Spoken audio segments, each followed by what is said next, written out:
Folks, welcome back. Good morning. It's a hot one already. It's about 85 degrees. I'm back on the Patuxent today. I wanted to, fish the rivers in Virginia, but they're all blown out higher than a giraffe's necktie right now with all the rain they had over there. The Patuxent is pretty high right now too, but it's not as bad as the others like the Potomac and Rappahannock and James right now. There's a lot of trash coming down those rivers, a lot of logs and stuff like that that make it kind of dangerous. So I just came back to the Patuxent. Got off work today.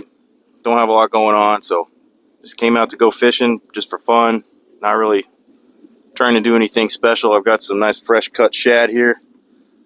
I'm in about 5 feet of water over a mussel bed. I think you've seen me fish this spot before. There's shad flipping like crazy. I saw a lot of fish on side scan. Hopefully they're catfish. They could be gar, they could be carp. I'm going to see what they are. So I'm just going to get baited up here and toss these out. Got an osprey or something over here next to me, rooting me on. I'm sure he's ready for me to catch something too. He's probably a better fisherman than I am. Anyway, let me get these baited up. I don't think I've ever actually introduced myself on this channel. So my name is Dylan. I go by my middle name, which is Shane. Kind of a family tradition. Confuses a lot of people to hear me go by two names, but call me whatever you want. Call me Dylan, call me Shane, call me idiot, whatever you want to call me, it's fine. This first one out here, the current is really ripping today. Biggest weights I've got are 10 ounces. I'm using them, and I imagine they're probably, what is that? I think that's just my weight dragging bottom as it goes along. There ain't no way that's a fish already. It's not. Anyway, I've been fishing a long time. I think I caught my first catfish in 1986 when I was a little kid. Dad taught me how to fish. He's a bass guy, and he was pretty good at it. But I grew up to be a catfish guy.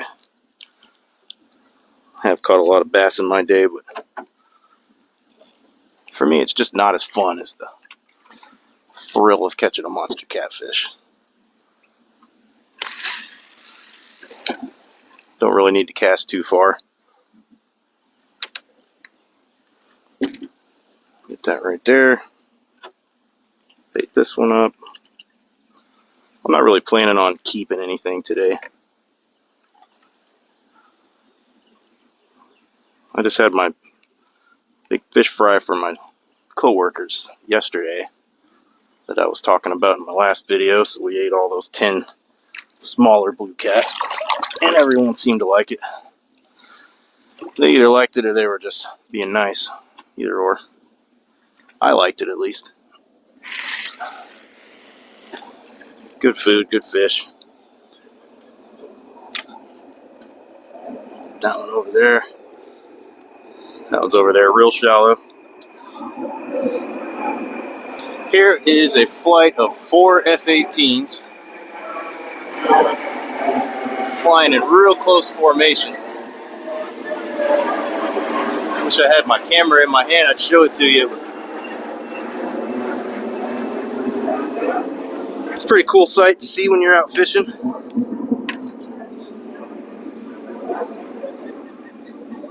I actually did a lot of time in the Navy myself, so I've been around all that, but it's still cool to see, even for guys who have seen it a lot of times before.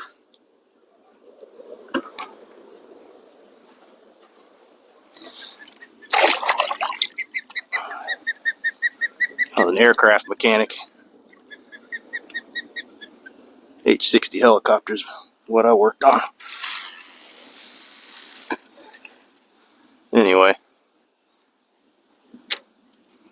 Hopefully we'll get some fish today, folks, in an effort to not make this video boring. If you're seeing the video, that means I at least caught one fish, because I wouldn't show you a video where I just caught it and caught nothing. But, yeah, it's getting hot. kind of wishing I had that wind I had last time I was out. As annoying as it is, it made it feel a lot nicer out. But it's just the way it goes. You're going to fish harsh conditions sometimes. When it actually gets even hotter after the spawn, I'll probably start fishing at night or real early in the morning. Whew, there's a big old shad right there. There's shad everywhere around here, and they're jumping a lot, which typically means something's chasing them. It might just be gar that are in here chasing them. Hopefully there's a catfish mixed in somewhere in here. The water is at just under 75 degrees, and if you don't know how the catfish spawn works, in late spring when that happens, it's bad news for catfishermen. That's when the catfish spawn starts. Before the spawn, when the water's in like the mid 60s, is typically where the best action is, when fish are up shallow, feeding, getting ready to go on spawn. Usually when the water's 75 and it holds at 75 for a little while, that's when it actually starts, and the males will stay on the nest, guarding the eggs, and they will not bite anything, not even a cross-eyed cricket. Sometimes the females will swim around the nest, but they don't really eat either while they're spawning. It usually takes about a month for this to all get over with, and typically around, like 4th of July is when the fishing starts to pick up again. But of course, by then it's hotter than blue blazes, so you want to fish at night or super early in the morning. But yeah, that's how the catfish spawn works. It is the worst time of the year to fish for catfish, and I'm hoping there's still some that just haven't gone on the nest yet around here, but I could be wrong. They could be already on the nest way up in creeks or wherever. They usually make their nest in shallow water, anywhere from like rocks to wood cover, undercut banks, root wads, anything that gives them a little protection out of the current and is somewhere where they can hide their eggs and sit on top of them and guard them. And after the spawn, they come off the nest hungry, and the fishing is usually really great right when the spawn gets over for about 2 or 3 weeks, and then it kind of turns into regular summer pattern where the catfish will be typically deeper, sitting on like the edges of river channels in like 20-30 feet of water in this river in particular. And you don't catch as many shallow that time of year. You can catch them right smack in the middle of the channel. You can catch them on the edges of the channel. But it's usually pretty good fishing on this river in the summer. He's got a bite here. Didn't hook up. So anyway, yeah, we're just going to sit here and try to catch some fish. It's hot out. I'm just going to try to survive. Try to catch fish. And drink some water. This line just went slack. Yep, there's a fish on there. Alright. Spot number 2. Wind's picked up. I was complaining earlier because I didn't have any wind. Now I got too much. Let's see what we got here. Average size catfish.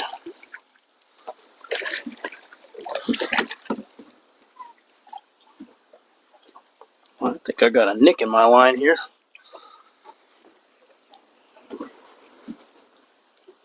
Damn, I ain't got any room to put this thing anywhere. I'll put him right here.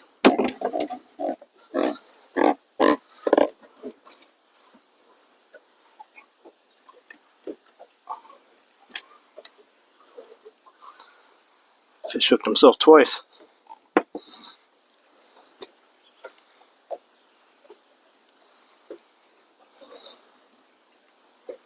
It's another average size pre-spawn male. Another 4 or 5 pounder. Been getting these all spring. Let this one go back and do its thing. I have to get another piece of bait.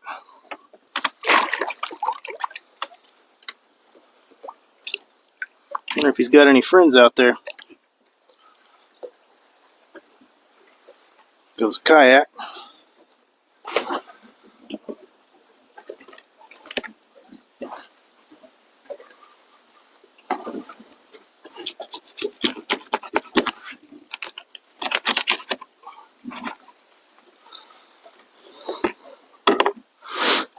Cut me a nice piece of shad.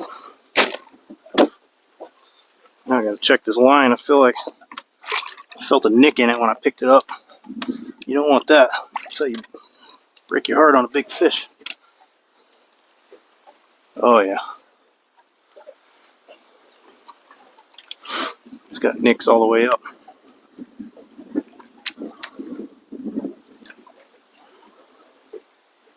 Whew, that line was about to come apart. Must have raked against some rocks or something.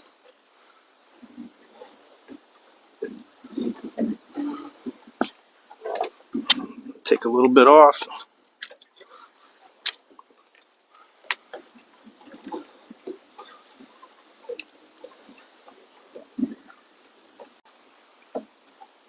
I'm going to come over here and show you how to do one of these rigs.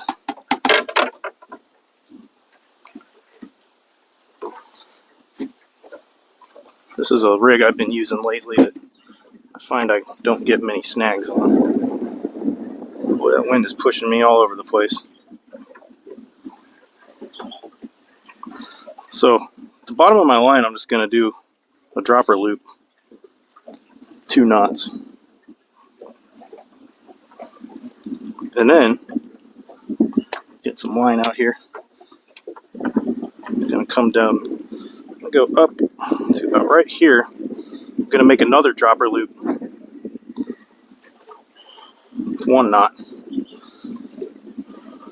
So 2 dropper loops right there, right? I got my hook snelled. I got a leader that's about 1 foot long to a regular single swivel, barrel swivel.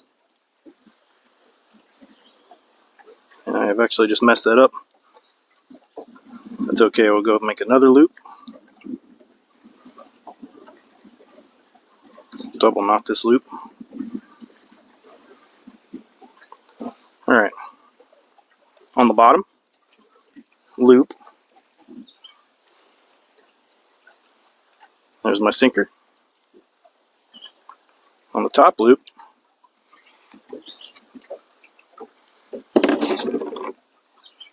put it through the eye, the open eye of the barrel swivel. I'm going to pull my leader and hook through the loop. I'm going to bring the loop up all the way past the springy looking thing here to the eye, and there you have it.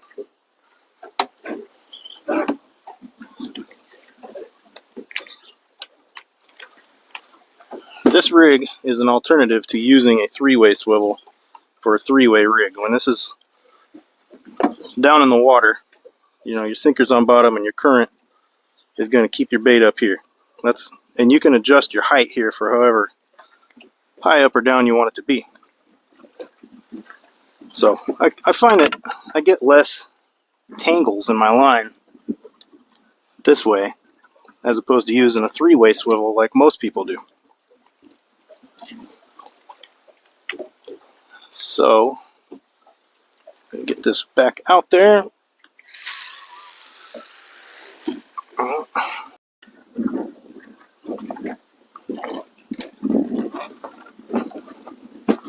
Okay, we got another one on here.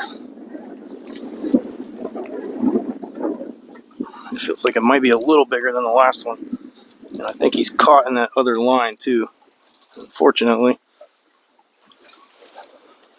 That's what happens when you're in a wind.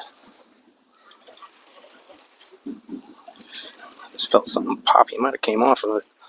Came off that other line. Yeah, he's free of it now. Well, no. Yeah. Nope. Fish came off. Oh.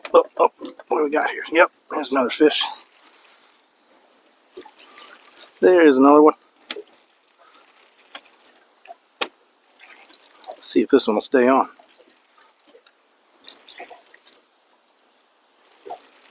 He was out here in the deeper section. I'm on a sort of a channel edge.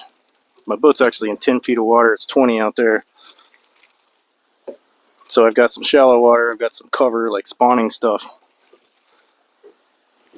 And this fish came out of the channel. Another average size fish.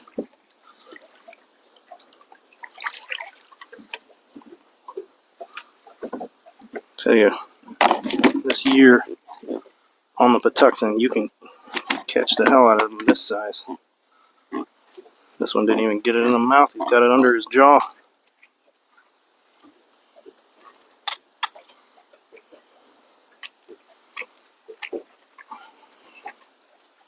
Get this out without hurting him too bad. There we go.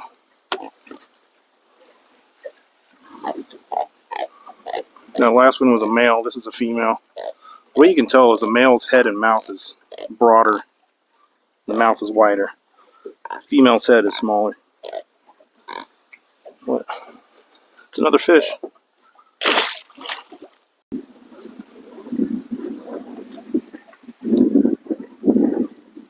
Okay, so for the history piece today, it's kind of a short one. In the intro to the video, you saw a regular looking fishing pier and then a shot of my fish finder with a triangular shaped anomaly on the bottom. So that fishing pier is where there was once a large tobacco wharf. The village of Lower Marlboro. It was called Lower Marlboro Wharf. It's still called that, but that is what you saw is what's there now. The village itself is from the 1600s, and it's still the same size as it was then. And I talk about the War of 1812 when I'm on the Patuxent River because that's kind of like the most important history piece about this place. But in 1814, oh, got a bite there. So the British came up. That's on the Calvert side. They went to Lower Marlboro as they, basically destroyed every wharf and dock all the way up the river. In Lower Marlboro, they found 14 slaves there, and they gave them their freedom in exchange for service in the British Navy, or Army, or whichever one it was. I think the British Navy and Army was coming up the river. So this was in 1814 in October. I don't remember the exact date, but 14 people got their freedom that day. But they had to serve in the British military to do it. And on from that campaign, the British managed to march up on Washington and burned the town, basically, the city, the White House, everything. Which I think has nicely recovered here in 2025. So that's your history piece, that part of it.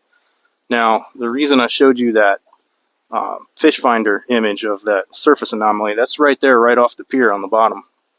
You can see it's triangular shaped. It's about 10 feet high. Local legend is that it's a car in the water, that some kids back in the 80s or 90s drove a car off the road somehow there and into the river, and that it's still there. I've not gotten any kind of confirmation from anyone who's ever dove or anything.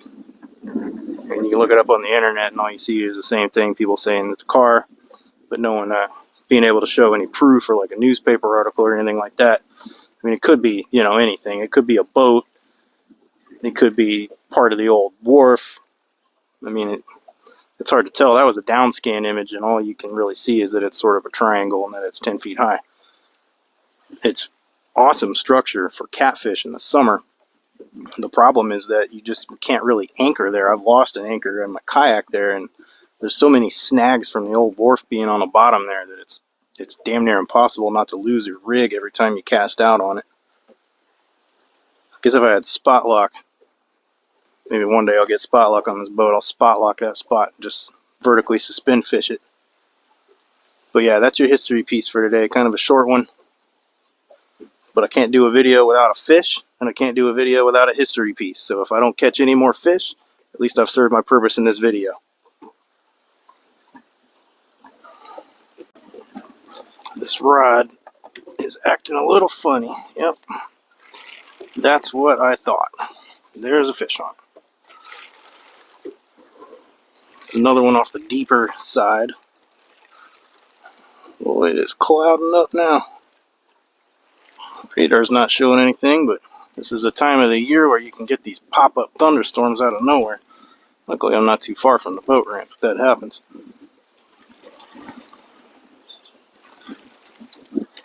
Another average size fish.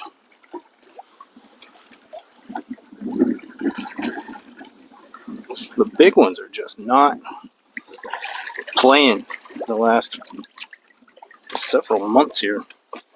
Winter time, I was getting some pretty big ones. That was before I started the channel. This is another female. This one's kind of skinny.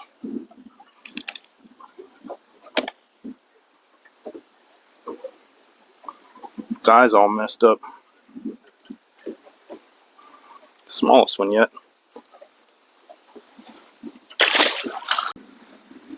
Alright folks, so as you can see, got my life jacket on and reeled everything up. I'm in my third spot right now, but the wind has really picked up.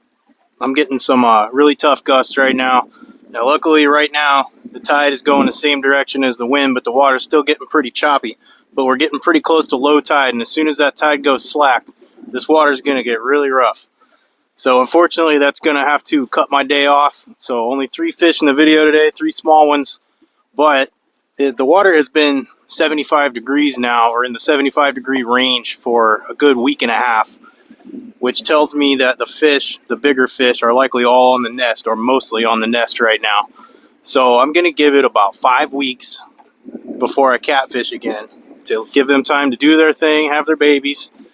And then they're going to go into summer pattern. They're going to gradually start to get into the deeper channels and to get a lot easier to catch around that time. It's just that it's really hot, so you got to kind of choose wisely when you're going to go out. Typically, I try to go out as early as I can in the morning, get about 4 hours in before the sun gets overhead during that time. So you're going to see I'm probably going to fish downriver a little bit for some other types of fish like striper and perch in the time that I'm waiting for catfish, just to give myself something to do.